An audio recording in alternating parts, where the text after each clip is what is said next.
One brisk fall afternoon, being the courteous dog owner I am, I decided to take my old dog Stuart for a walk. We set out on our walk and it was a pretty normal off-leash experience, and he was doing his thing, just being a dog. Eventually we came to the trees of the dog park, and Stuart got a weird look on his face, clearly having smelled something in the wind.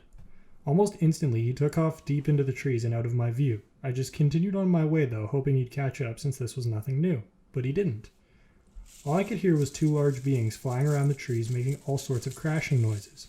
Finally, after about 10 minutes without seeing him, he popped out on the trail for a moment before diving back in. I took this as my chance to find him and jogged up ahead. I called, "Stuart!"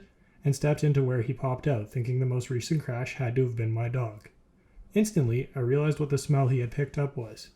Standing less than 7 feet from me was an adult coyote staring right at me. I kept my cool and backed away from the coyote and out of the forest, instantly falling into a panic when I got back on the path.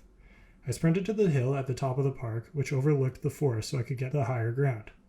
Luckily, I was able to see Stuart towards the edge of the forest, and so I chased after him. He saw me, gave me a look, like what? This is just normal, and started to trot towards where the coyote had been, playfully barking. Thankfully, I beat him to the punch, grabbed him, and got him on the leash. As we walked home, he had the biggest smile of achievement on his face.